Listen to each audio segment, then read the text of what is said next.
Hey, folks. How are you doing? Council is on their first break today from their regular Wednesday meeting. So, yeah, if you tuned in yesterday to the special meeting, it did not happen. Sorry. It's warm in here. Need the fan, but you don't need to hear that. So I'm going to make a coffee now. Yeah, yesterday's meeting didn't happen because of technical difficulties. I don't know what they were exactly. But apparently, we learned yesterday. I don't remember this happening, but I'm glad that it did. There's legislation. I don't know if it's like municipal or provincial, that for accessibility reasons, council meetings have to be broadcast so that people can watch them and don't have to actually go to Henry Baker Hall. That's great. I rely on it heavily, as you know, because I haven't been to Henry Baker Hall for a very long time. I did go to the youth city council that Councillor Flores put on last week on Friday. So she had a city council boot camp for kids in high school and undergrad. And it was awesome. The kids were amazing. It was cute to watch how, as these it was like a mock council, right? So these kids were playing the roles of counselors from different wards, and there was a mayor, and one of the students was the city manager, and it was cute to watch how, as they settled into their roles and the meeting went on, it started to sound more and more like a normal city council meeting. One of the students had brought a motion about student transportation, and I mean, I have friggin' niggle about it all day long, right? Because I've been doing this too goddamn long. But I was just super supportive of, the verve and energy and passion that this kid brought to this motion. That would, the safety measures she wanted were expanding the school zone. So you'd have your school zone of 30, and then within like 3 blocks of the school zone, it would be 40, and then it would go to 50 out of that.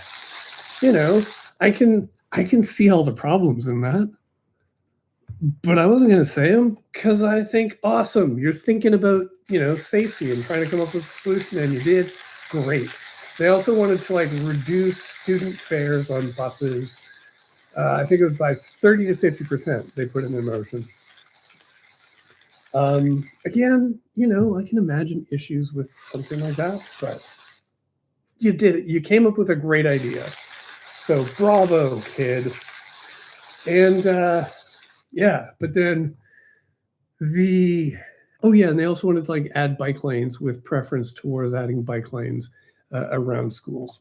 And I mean, it's a great idea. It needed more time. It needed more percolation. If I was on the student council, I would have referred this safety motion back to administration for a supplemental report on implementation, because I think that's all it needed. I mean, this would have been a great report with just a little bit more cooking time. But these were students, and they just did this over a couple of days. And right on. But yeah, spoilers, everything passed. But there was a really great debate where students were asking good questions about how much is this going to cost? And one of the students was very insistent on asking about if we add a bike lane, what are the insurance implications for the city? I don't know. I assume there are none, but great that they asked the question. Yeah, and there were a lot of concerns about cost and all of that sort of stuff. And then there was also, this one keeps coming up, and I was sad to see it coming from the students, is the one about how, there was an accident involving cyclists. And I suspect it was an e-bike, but I can't remember. But anyways, they remembered a news story of cyclists hitting a pedestrian and it being bad. And so what about that? And, people get hit by cars in Saskatchewan every frickin' day, and the results are far more serious. I think we need to relax on bikes. Sorry, I shouldn't be going on about a council meeting that happened last week, none of which was binding or official because it was a bunch of students learning about council. All I want to say is that they did amazing, and I was so honored to get to be there for it and watch these kids explore municipal politics.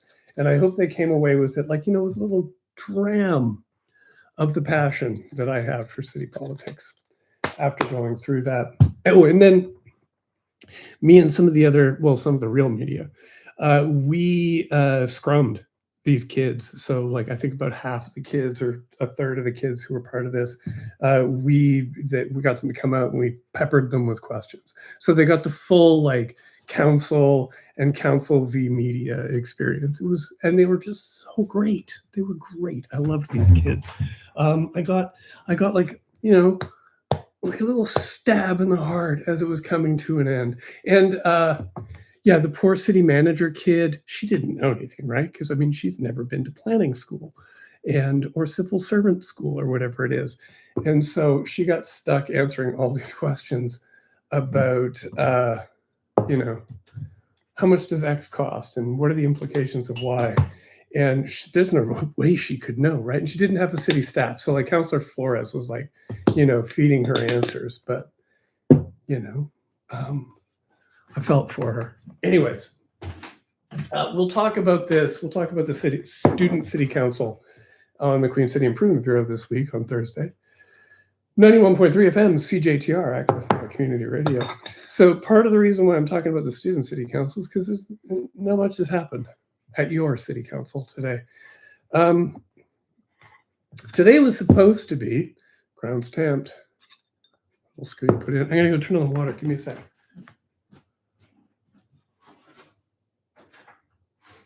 Okay. Yeah. Today's city council meeting. Not a ton has happened. Today was supposed to be Councillor George Sickley's day at City Council. He had 5 motions on the agenda. He now only has 1. So, start of the meeting, he had the one that I tweeted and posted about yesterday because I was really surprised that it made it to the council agenda. Was like it was the change of, I don't know, council services. I can't remember the name of it, but anyways, basically what it was asking for is a doubling of councilors' expense budgets and a doubling of their travel and office budget, that budget. And also that they would get extra tickets to give to their spouses to events that they have to attend. So I thought the optics on that were poor. That's been withdrawn. There were 2 about Harbor Landing. One was asking for park benches in Harbor Landing, and the other one was asking for more lighting at crosswalks in Harbor Landing.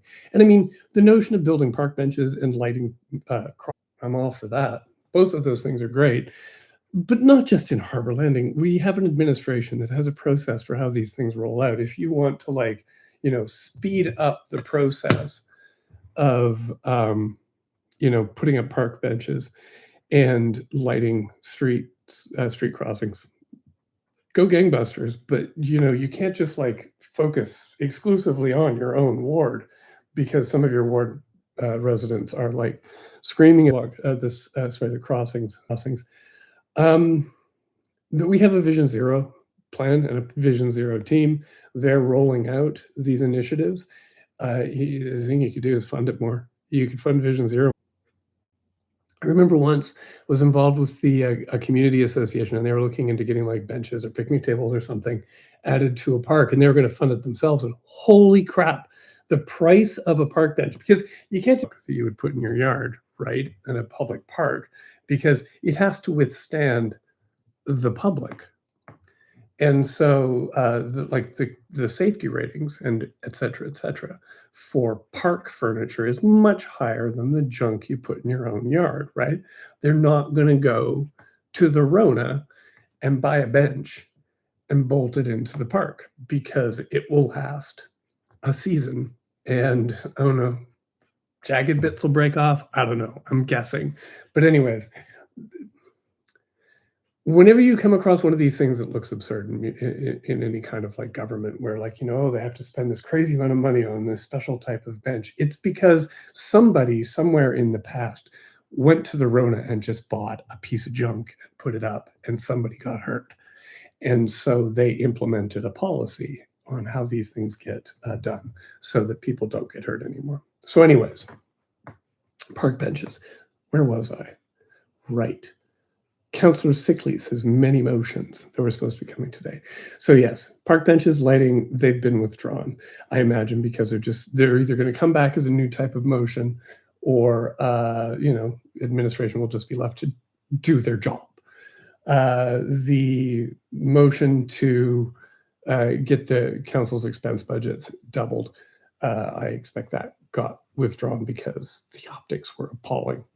What was the fourth one? The fourth one, hang on a sec.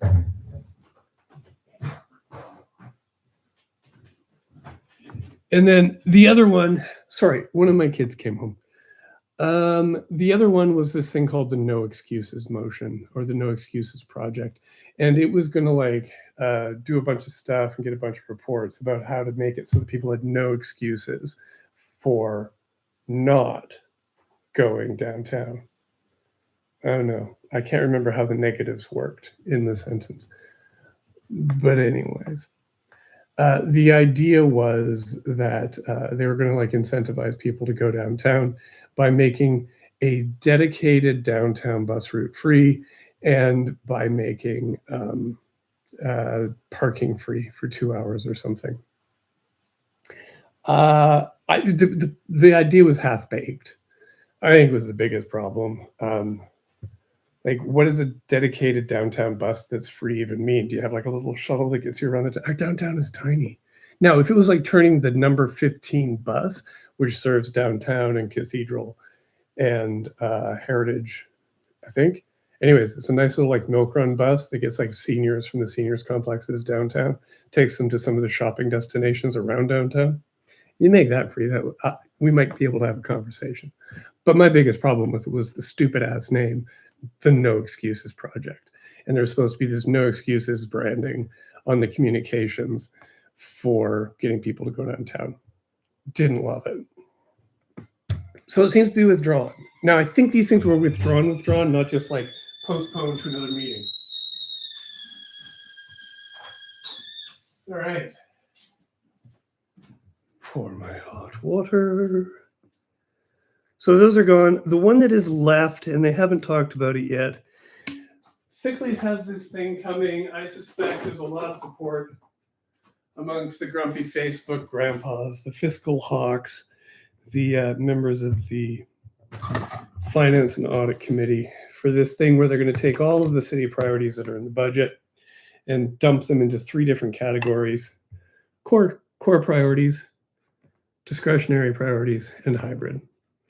And my biggest issue with this is I suspect my list of what's core and what's discretionary and what's hybrid would be radically different from what the members of the fiscal hawk team would put in there. So I don't love this idea. I don't love anything like this that kind of dumbs down the whole budgeting process. Because administration kind of already does this, right? They kind of already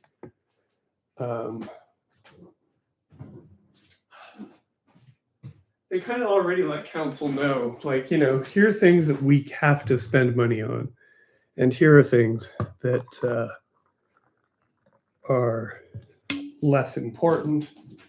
You find this out by reading the budget. I mean, I have an understanding of what administration considers core and what they consider discretionary, and I'm just some schlub with a social media channel. So I don't know why we need to have it, I don't know, idiot-proof and color-coded in the budget. I don't know. Maybe it'll make things easier to read. I don't know. But I worry about these things that kind of codify what's core. You codify what's core, excuse me, and then it makes it harder for those of us who support things that, maybe grumpy Facebook grandpas don't consider core to fight for them and get them considered. So yeah, I'm not in love with this report. I'll be curious to see how the discussion develops. I don't know if they're going to get to it today. They probably will. Because I think the only other thing that's coming up that's really big is today there's the $1.3 million that the Globe Theater is asking for. We haven't even started delegations on that. I think that's coming up after the break, which they're on right now. So it's a very good coffee. Super dark, super bitter. Yeah, there are several delegations that will be speaking to this today, so that will be interesting to hear what they have to say.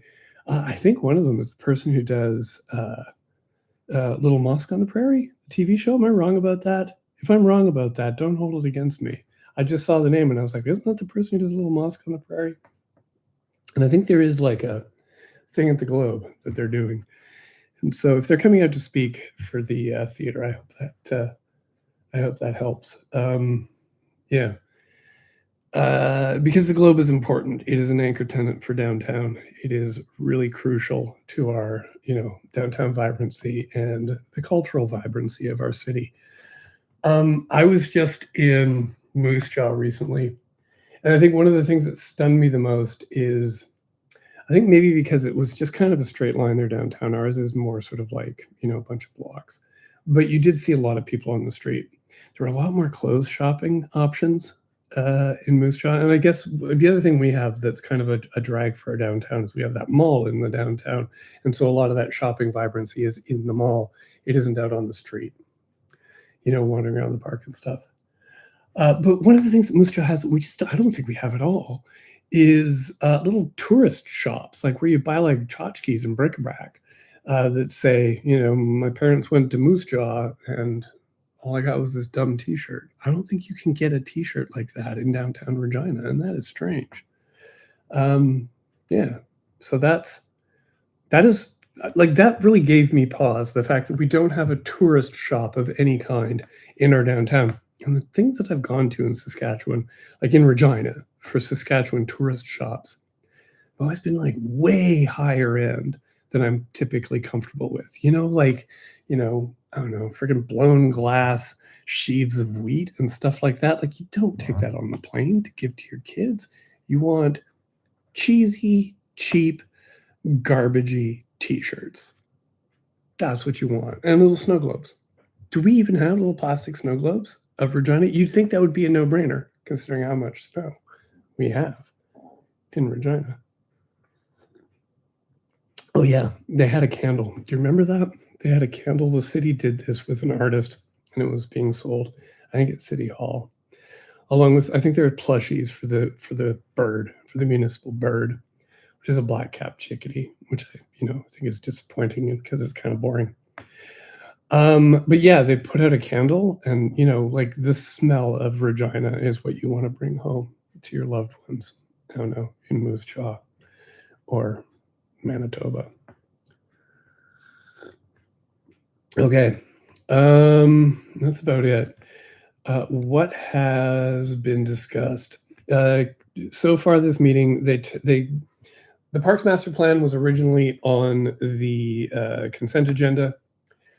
The consent agenda. This is like all of the stuff that was kind of like thoroughly debated at executive committee. Council is kind of like fully in agreement on what should be done with these things, and debate is no longer needed. Council got all their answers for all their questions at exec. They know they should pass a thing, so they put it on the consent agenda. The whole idea behind this is to make meetings go faster. So the Parks Master Plan, for instance, was on the consent agenda. It got pulled off and so did the housing strategy. It also got pulled off because Mandla Mtembu, sorry, got that wrong. Mandla Mtembu came to speak. He's a housing advocate and an anti-poverty advocate in the city here. And he was speaking about, the need for public washrooms. And at that meeting that was supposed to happen yesterday about the city budget, one of the items on there is like delaying the bathrooms, the public washroom strategy that the city is working on, and saving the money on that, some tens of thousands of dollars in the 2027 budget. That didn't get debated yesterday because, as I said, there were technical difficulties, so that meeting didn't happen. It will happen. All that content is being rolled into the August 25th meeting, which is also another one of these special budget meetings. So, he talked about the need for public washrooms in places like Core Park, because there are a lot of like homeless people who are living in these parks, a lot of people who, are in, vulnerable positions, who do not have access. Like if they don't have a house, you don't have access to a washroom. And so they have to use the out of doors. And the out of doors is in our parks and in our back alleys and on our streets. And, that is a public health hazard, which Mr. Madembu pointed out. It's just not very dignified for people. So he was advocating for some kind of temporary, immediate solution in, these parks that are near or have encampments. And he said, even just porta potties, because this is what they had when there was that encampment at City Hall. They eventually got some porta potties there, and it made a huge difference at cleaning up the thing. I was actually away when all of that happened, so I was only reading about it in the paper and online. So administration has just basically said they expect to be done their washroom strategy by the end of 2027, and it'll come out in 2028, if I understood what they said correctly.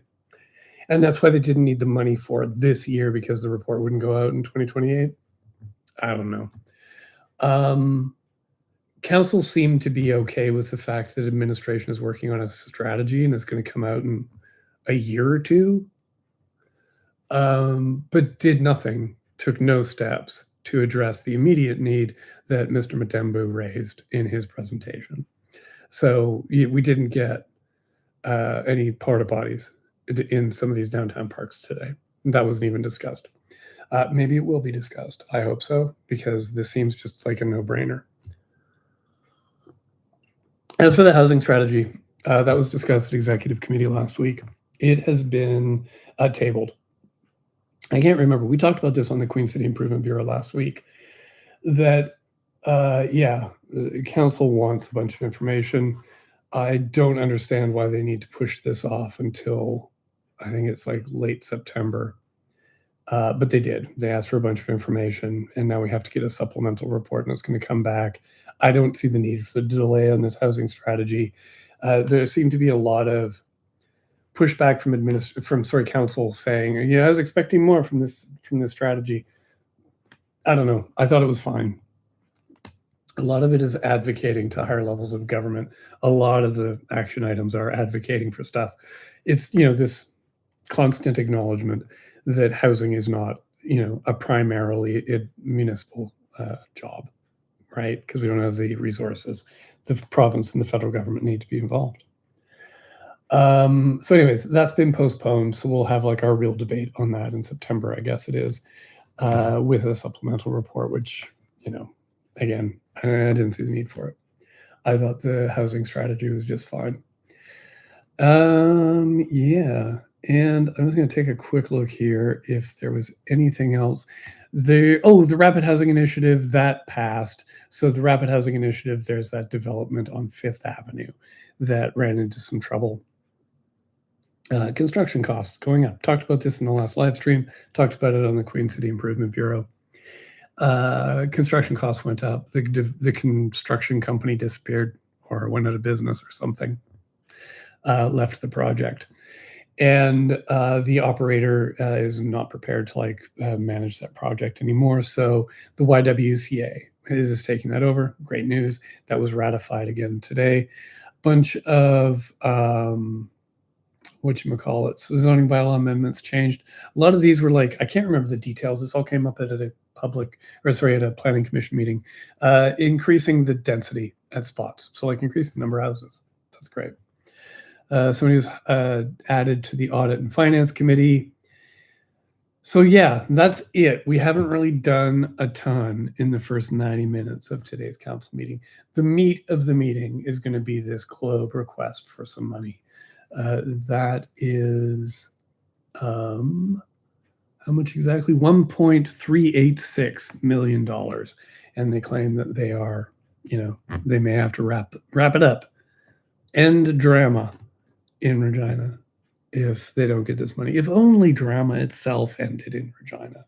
If the Globe didn't exist, then maybe it wouldn't be so bad. That's a joke that needs workshopping, is what that was.